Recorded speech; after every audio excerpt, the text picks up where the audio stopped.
자, 한 주 동안 잘 지냈습니까? 전사님이 개인적인 사정으로 마스크를 쓰고 해요. 미안해요.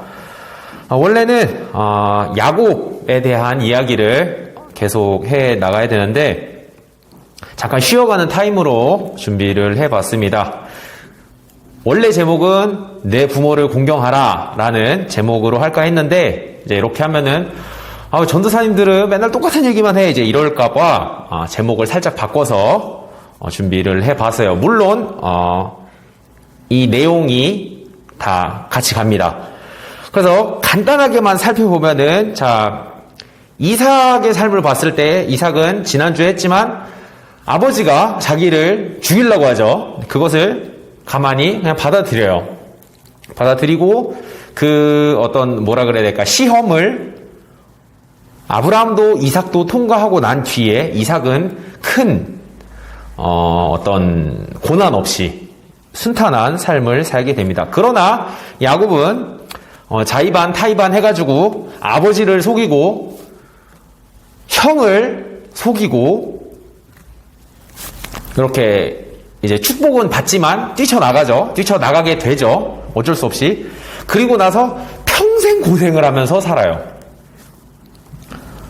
이따가 또 자세히 얘기를 하도록 하고, 다시 한번 이제 조금 더 자세하게 살펴봅시다. 아브라함 때부터 집안 자체가 좀 풍족한 삶을 사는 집안인데, 말했듯이 이삭은 결혼에 있어서도 자기는 가만히 있어. 아무것도 안 해. 근데 아버지가 종을 시켜가지고 어디서 모르는 사람을 데리고 와가지고 결혼을 해서 알콩달콩 잘 살아요. 그리고 이제 말했듯이 큰 사건 자체가 그렇게 많지 않습니다. 우물 공사를 했는데 옆 나라에서 그것을 막으러 왔다 정도. 근데 그것도 이제 잘 해결이 되죠.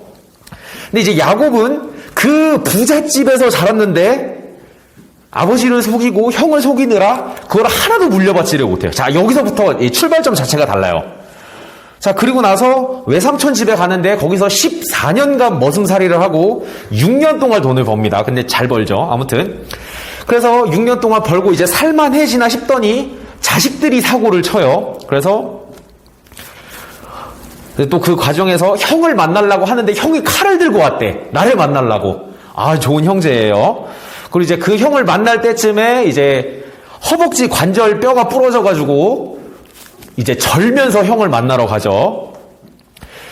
그리고 이제 아까 이제 자식들이 사고 친다라고 했는데 남의 부족하고 시비가 붙어가지고 이것 때문에 할 말이 많지만 남의 부족하고 시비가 붙어가지고 거기서도 도망가게 되고 그리고 형제들 10명이서 짜가지고 자기 동생을 배달은 동생이지만 동생을 죽은 것처럼 아버지한테 거짓말을 해가지고 그렇게 또 아버지 속을 썩이고 이런 삶을 살아요. 그래서 야곱이 이제 말년에 요셉이 살아있다라는 걸 알게 되고 애굽으로 가서 파라오한테 가서 뭐라고 하냐면은 내가 험악한 세월을 살았다라고 얘기를 해요. 이게 야곱의 삶입니다. 그렇게 잠깐 살펴봤지만 이삭과 야곱의 삶은 아버지와 아들의 관계고 이제 부잣집 그건데 굉장히 달라요. 근데 이제 그래서 이제 요것만 가지고 이삭은 부모님을 공경해서 만사형통했고 야곱은 부모님을 공경하지 않아서 직살나게 고생했다 이런 나는 1차원적인 얘기를 하고 싶은 게 아니야. 나도 이제 그런 거 별로 안 좋아하는 거 나랑 몇 번 이제 얘기를 해본 사람들은 다 어느 정도 알 거예요. 근데 내가 하고 싶은 말이 뭐냐면 부모를 공경하라 라고 하는 거는 도덕적인 윤리적인 얘기도 맞지만 중요한 것은 성경의 가치관이라는 것입니다. 그리고 심지어 이게 10계명에도 들어있어. 5계명이죠. 5계명. 근데 이제 10계명에 들어가 있다라는 뜻은 뭐다? 이게 생각보다 지키기 어려운 것이다 라는 거예요. 솔직하게 얘기를 해봅시다. 혹시 만약에 이제 만 15세 친구들이 이거를 보고 있다면은 이제 부모님하고 같이 보기를 바래요. 정말 솔직하게 얘기를 해서 이제 영화나 게임 이제 이런 거에서 사람을 갱생시키는 게 빠릅니까? 아니면은 죽여버리거나 돈을 써가지고 다른 대체 자원을 구하는 게 빠릅니까? 솔직하게. 정답은 모두가 알고 있을 거예요. 더 이상 얘기는 하지 않겠습니다.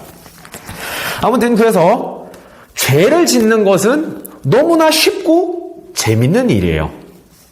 그래서 성경에서는 그것을 넓은 길이라고 표현을 합니다. 반대로 성경적 가치관을 지키려고 어떤 예수님의 제자로서의 삶을 살아간다고 하는 것은 어려운 일이에요.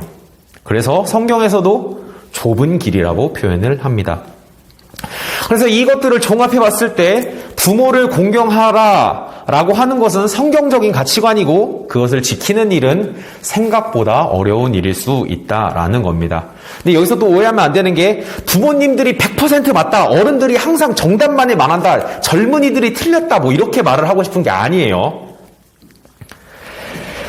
근데 이제 요즘 세상은 어떻게 돌아가고 있냐면 모두가 그렇다라는 건 아니지만 이게 어려운 일이다 보니까 이것에 대한 변명을 기가 막히게 만들어놨어. 어떠냐면은 어른들을 틀린 존재로 만들어버리는 거야. 그래서 뭐 꼰대, 뭐 옛날부터 있던 단어긴 한데 요새는 틀다 이런 단어를 쓰죠.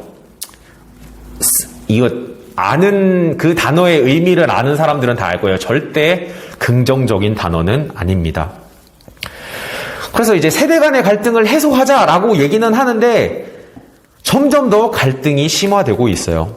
나는 그 근본적인 원인에 대한 해결책을 성경적인 가치관이라고 말하고 싶습니다. 말했듯이 부모님들, 어르신들이 다 맞다라는 거 아니고 젊은이들이 다 틀렸다고 하는 게 아니에요. 이것은 이 성경적인 가치관 안에서 우리가 서로 사랑하면서 풀어야 될 문제라는 말을 하고 싶은 겁니다.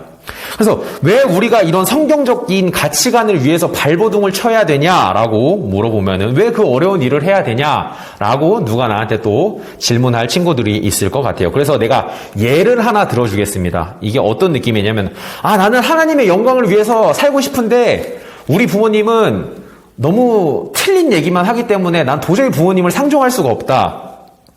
그러니까 물론 이제 좀 앞뒤 사정이라는 게 존재를 해요. 그래서 내가 그 사람을 100% 맞다, 100% 틀렸다라고는 할 수 없지만 요거 예시를 하나를 조금 바꿔서 얘기를 해보면 느낌이 완전 달라집니다. 어떠냐면은 나는 하나님의 영광을 위해서 사는데 이상한 사람들이 많아서 나는 가끔씩 6계명을 지키지 못하고 사람을 죽이기도 한다.